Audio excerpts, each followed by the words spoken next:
This is the Conservative American Message, hosted by the one and only Cam Lau. It is Sunday, July 2nd, 2023, and you can join me every week for the greatest political commentary known to man. 247 years ago on Tuesday, the Second Continental Congress ratified the Declaration of Independence, starting this great nation, which is certainly cause for celebration.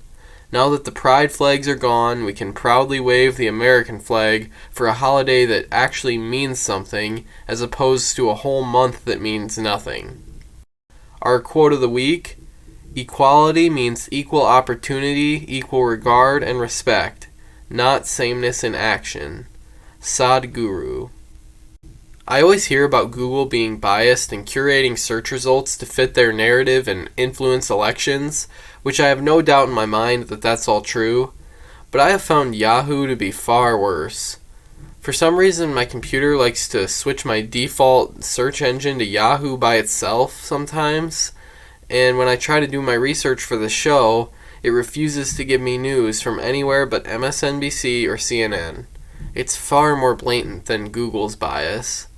At least with them, I can find a watered-down conservative article from Fox News or the New York Post. Of course, DuckDuckGo is always the best option if you can't get what you need from Google. I just found that kind of interesting.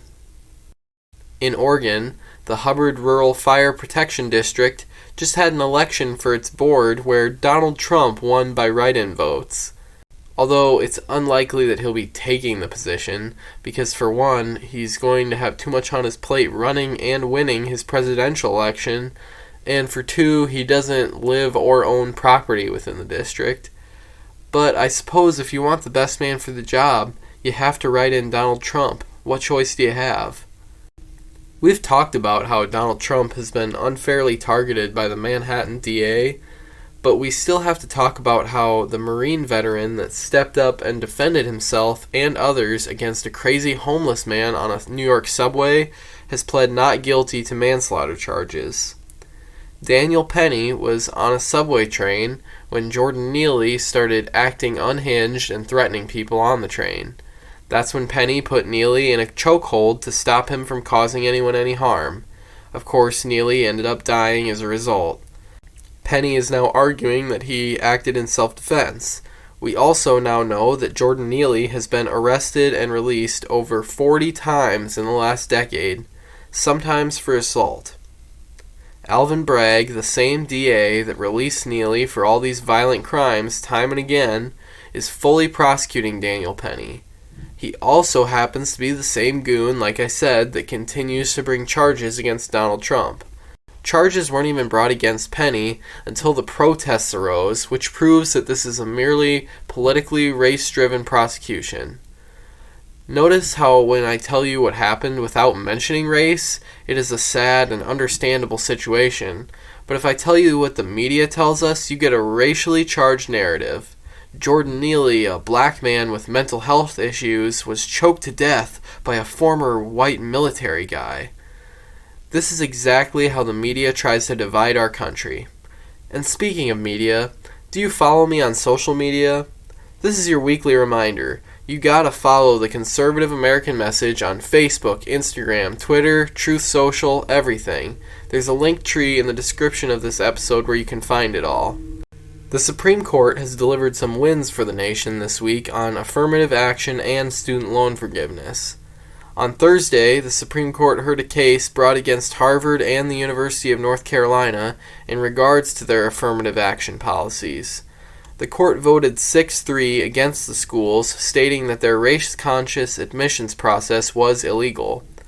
The ones that did side with the schools were, of course, the three most liberal justices on the court, Sotomayor, Kagan, and Jackson.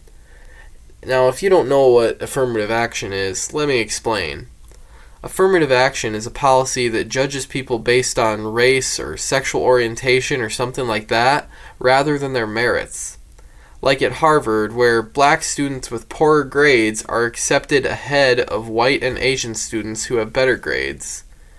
Now, this is all too common in college admissions across the country, but it's not just in colleges. It affects who's hired for different positions in the public and private sector, who can receive government assistance programs, and who gets government contracting jobs.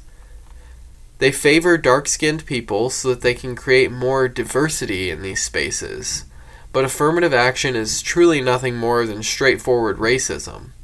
First of all, you're discriminating against people based on their skin color, whether that be white, Asian, or anyone else.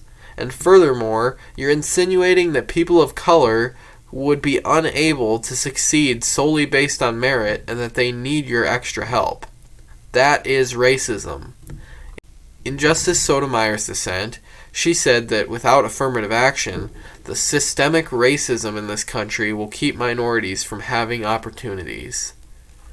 Her claim of systemic racism is false, but even if that were the case, their solution is to take opportunities away from those who earned them and just hand them over to minorities solely based on their skin color.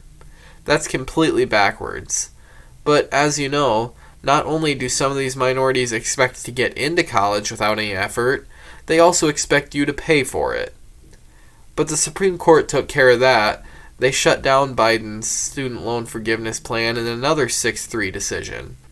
Biden was not too happy with this, and here's what he had to say when he got pressed by reporters about giving false hope to the American people. Now we're going to pursue another. I'm never going to stop fighting for you. We'll use every tool at our disposal to get you the student debt relief you need and reach your dreams. It's good for the economy. It's good for the country. It's going to be good for you. Thank you very, very much for listening.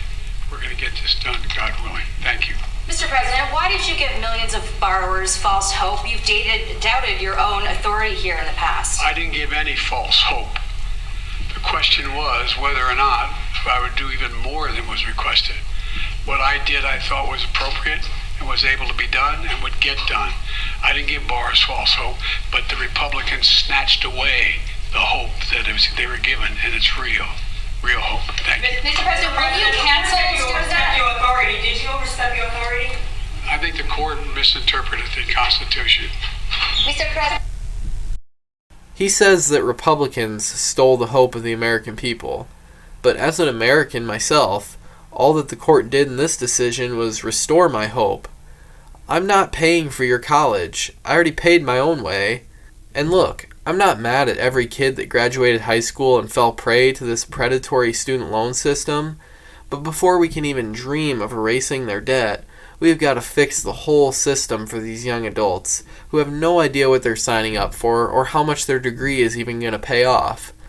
It can also never be bankrupted and is just about the only debt you can take on with absolutely no collateral. On top of that, college tuition is ludicrous, especially when you consider that at most schools the administrative faculty outnumber the academic faculty. Dave Ramsey put out a great documentary a couple years ago called Borrowed Future that exposes the whole student loan debt crisis. But for now, that's all I have time for. Were you offended by this podcast? Good. Thanks for listening, guys. I really appreciate you all. Enjoy your 4th, have a great week, and stay conservative.